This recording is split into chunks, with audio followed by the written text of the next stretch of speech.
Shalom, shalom Bapak Ibu Saudara semua, saksi Kristus yang sangat dikasihi Tuhan Yesus. Kami senantiasa doakan kiranya saudara semua sehat-sehat selalu dan baik-baik saja di dalam segala sesuatu. Tuhan Yesus memberkati saudara semua. Terima kasih saudara telah membantu pelayanan kami di dalam pekerjaan Tuhan dengan mensubscribe channel ini dan juga tekan tombol lonceng dan tombol jempolnya. Saudara, kita jangan menjadi seperti Raja Saul. Kita tahu akhir kisah hidupnya bahwa Saul adalah orang pilihan Tuhan dan orang yang diurapi Tuhan untuk menjadi Raja Israel. Namun karena Saul menyimpang dari perintah Tuhan, tidak taat akan perintah Tuhan, maka Tuhan mencabut Saul dan menurunkannya sebagai raja. Raja Saul telah ditolak oleh Tuhan. Berbeda dengan Raja Daud, Daud sungguh-sungguh tunduk dan taat kepada perintah Tuhan. Kalau Tuhan sudah berfirman kepada Daud, dia sungguh-sungguh melakukannya. Dan bila Daud melakukan kesalahan, Daud sungguh-sungguh bertobat dan tidak mengulangi kesalahannya. Itulah sebabnya Tuhan sangat mengasihi Daud. Kita tidak mau ditolak oleh Tuhan seperti Saul. Jadi kita harus sungguh-sungguh taat kepada perintah Tuhan seperti Daud, agar kita yang sudah dipilih Tuhan menjadi orang-orang pilihan Tuhan selama-lamanya untuk menjadi mempelai Kristus. Sebab Tuhan berkuasa untuk mencabut dan merobohkan, dan juga berkuasa untuk membangun dan menanam. Kita baca firman Tuhan di dalam Matius 22 ayat 11-14. Perikopnya perumpamaan tentang perjamuan kawin. Ketika raja itu masuk untuk bertemu dengan tamu-tamu itu, ia melihat seorang yang tidak berpakaian pesta. Ia berkata kepadanya, "Hai saudara, bagaimana engkau masuk kemari dengan tidak mengenakan pakaian pesta?" Tetapi orang itu diam saja. Lalu kata raja itu kepada hamba-hambanya, "Ikatlah kaki dan tangannya dan campakkanlah orang itu ke dalam kegelapan yang paling gelap. Di sanalah akan terdapat ratap dan kertak gigi. Sebab banyak yang dipanggil tetapi sedikit yang dipilih." Saudara, kita harus sudah memakai pakaian pesta saat ini. Memakai pakaian pesta adalah perbuatan baik yang menempel di dalam hidup kita, yang menjadi kebiasaan atau karakter hidup kita. Perbuatan baik yang kita pakai di dalam hidup kita. Hidup kita di dalam pertobatan. Di dalam Matius 5 ayat 16, "Demikianlah hendaknya terangmu bercahaya di depan orang, supaya mereka melihat perbuatanmu yang baik dan memuliakan Bapamu yang di sorga." Apa saja perbuatan baik yang harus kita pakai sebagai pakaian pesta kita? Perbuatan baik yang pertama adalah taat melakukan perintah Tuhan untuk tekun menantikan Tuhan. Seperti yang terdapat di dalam Wahyu 3 ayat 10. "Karena engkau menuruti firman-Ku untuk tekun menantikan Aku, maka Aku pun akan melindungi engkau dari hari pencobaan yang akan datang atas seluruh dunia untuk mencobai mereka yang diam di bumi." Ini adalah suatu hal yang paling mendasar. Perintah Tuhan yang harus kita taati, yaitu tekun menantikan Tuhan, berdoa dan merenungkan firman Tuhan, maka kita akan dilindungi dari pencobaan. Artinya, kita diangkat rapture. Kita tidak mengalami pencobaan yang akan datang atas seluruh dunia. Tuhan Yesus perintahkan kita untuk kita lakukan, yaitu paling tidak 1 jam saja dalam sehari kita berdoa dan menantikan Tuhan. Kalau kita lakukan dengan segenap hati, 1 jam tidak akan terasa.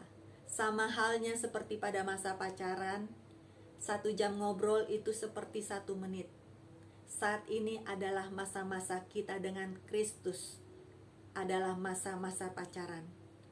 Jadi kita harus sering ngobrol dengan Tuhan setiap hari agar Tuhan mengenal kita. Seperti Tuhan mengenal 5 gadis bijaksana dan diperkenankan masuk ke dalam pesta perkawinan. Mari kita baca firman Tuhan di dalam Wahyu 7 ayat 13-15.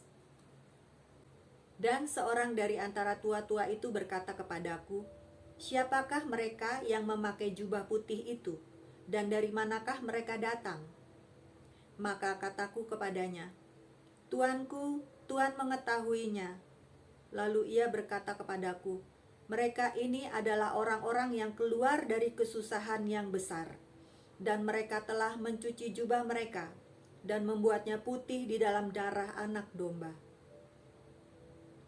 Karena itu, mereka berdiri di hadapan tahta Allah dan melayani Dia siang malam di bait sucinya, dan Ia yang duduk di tahta itu akan membentangkan kemahnya di atas mereka. Tekun menantikan Tuhan setiap hari, diam di dalam hadirat Tuhan setiap hari, merenungkan firman Tuhan setiap hari, melakukan perjamuan kudus setiap hari.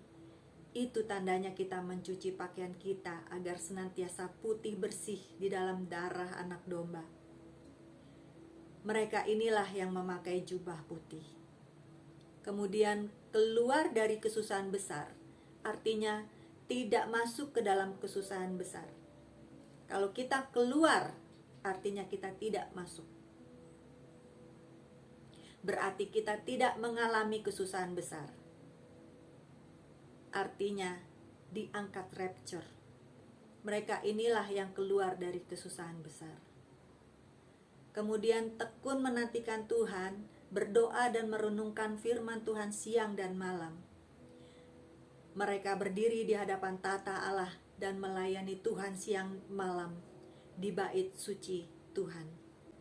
Apa yang Tuhan perintahkan untuk kita lakukan di dalam bait suci adalah merupakan gambaran di surga. Di dalam Ibrani 8 ayat 5, pelayanan mereka adalah gambaran dan bayangan dari apa yang ada di surga, sama seperti yang diberitahukan kepada Musa ketika ia hendak mendirikan kemah. Ingatlah, demikian firman-Nya, bahwa engkau membuat semuanya itu menurut contoh yang telah ditunjukkan kepadamu di atas gunung itu. Saudara, suatu ketika saat saya sedang berdoa, saya diperlihatkan oleh Tuhan tentang rapture. Di dalam doa saya itu saya melihat bola dunia dan orang-orang kudus Tuhan naik diangkat ke angkasa. Mereka ini adalah yang tekun berdoa, tekun bersekutu dengan Tuhan setiap hari. Dan Roh Kudus berbicara kepada saya bahwa saat kita berdoa dan bersekutu dengan Tuhan, kita mengikatkan diri kita dengan Tuhan menjadi satu roh, dan roh Tuhan mengangkat roh kita bersama-sama naik ke atas, masuk ke dalam tahta Tuhan. Pada saat kita berdoa, kita sedang di-training Tuhan untuk rapture. Jadi saudara, kalau semua perintah Tuhan yang harus kita lakukan semuanya adalah gambaran di sorga. Jadi selama kita hidup di dunia, kita diperintahkan untuk berdoa dengan tidak jemu-jemu, tekun menantikan Tuhan. Kita sedang dilatih atau di-training Tuhan untuk masuk ke dalam tahta Tuhan di sorga. Itulah perbuatan benar orang-orang kudus. Di dalam Wahyu 19 ayat 8, dan kepadanya dikaruniakan supaya memakai kain lenan halus yang berkilau-kilauan dan yang putih bersih. Lenan halus itu adalah perbuatan-perbuatan yang benar dari orang-orang kudus. Kemudian perbuatan baik yang kedua adalah mendoakan semua orang. Firman Tuhan dari Yesaya 56 ayat 7, mereka akan kubawa ke gunungku yang kudus, dan akan kuberi kesukaan di rumah doaku. Aku akan berkenan kepada korban-korban bakaran dan korban-korban sembelihan mereka yang dipersembahkan di atas mezbahku, sebab rumahku akan disebut rumah doa bagi segala bangsa. Amin, amin. Saudara, jangan kita menghakimi atau menghina mereka yang tidak seiman, tetapi perintah Tuhan adalah mendoakan mereka. Tugas kita untuk mendoakan semua orang, mendoakan bangsa-bangsa, sebab ada rencana Tuhan yang indah bagi kita bila kita melakukannya, yaitu bahwa kita termasuk orang-orang pilihan Tuhan untuk memerintah rumah Tuhan. Seperti di dalam Zakaria 3 ayat 7 tertulis, beginilah firman Tuhan semesta alam, Apabila engkau hidup menurut jalan yang kutunjuk dan melakukan tugas yang kuberikan kepadamu, maka engkau akan memerintah rumahku dan mengurus pelataranku, dan aku akan mengizinkan engkau masuk ke antara mereka yang berdiri melayani di sini. Amin, amin. Melayani rumah Tuhan, berdoa untuk semua orang, agar semua orang memiliki iman percaya kepada Tuhan Yesus. Sekalipun kita sama-sama pengikut Kristus, namun pertumbuhan iman kita berbeda-beda. Mari kita baca di dalam Efesus 4 ayat 3-6. Kesatuan jemaat dan karunia yang berbeda-beda. Dan berusahalah memelihara kesatuan roh oleh ikatan damai sejahtera. Satu tubuh, satu roh, sebagaimana kamu telah dipanggil kepada satu pengharapan yang terkandung dalam panggilanmu. Satu Tuhan, satu iman, satu baptisan, satu Allah dan satu Bapa dari semua, Allah yang di atas semua, dan oleh semua, dan di dalam semua. Amin, amin.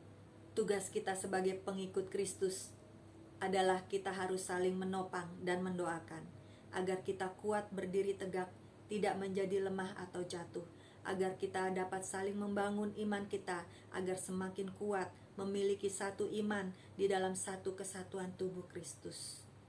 Seperti firman Tuhan di dalam Efesus 6 ayat 18, dalam segala doa dan permohonan, berdoalah setiap waktu di dalam roh, dan berjaga-jagalah di dalam doamu itu dengan permohonan yang tak putus-putusnya untuk segala orang kudus.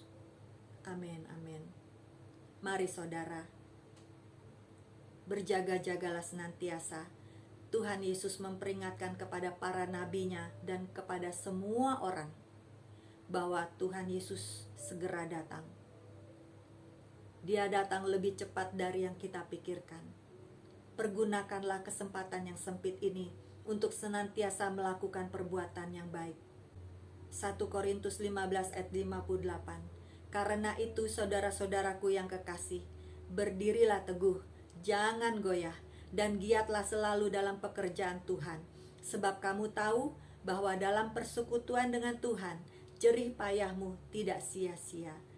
Matius 16 ayat 27. Sebab anak manusia akan datang dalam kemuliaan Bapanya, diiringi malaikat-malaikatnya. Pada waktu itu, ia akan membalas setiap orang menurut perbuatannya. Wahyu 22 ayat 12. Sesungguhnya aku datang segera, aku membawa upahku untuk membalaskan setiap orang menurut perbuatannya. Amin, amin, amin, haleluya. Puji syukur kemuliaan hanya bagi nama Tuhan Yesus Kristus.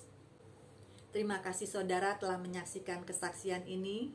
Saudara dapat share atau membagikan video ini kepada keluarga dan teman-teman yang lain. Kiranya dapat menjadi berkat bagi semua orang dan dapat membangun iman kita kepada Tuhan, semakin dewasa dan disempurnakan menjadi satu tubuh Kristus yang kudus, tidak bercacat dan tidak bercela, sampai Tuhan Yesus mengangkat kita semua menyongsong Tuhan di angkasa.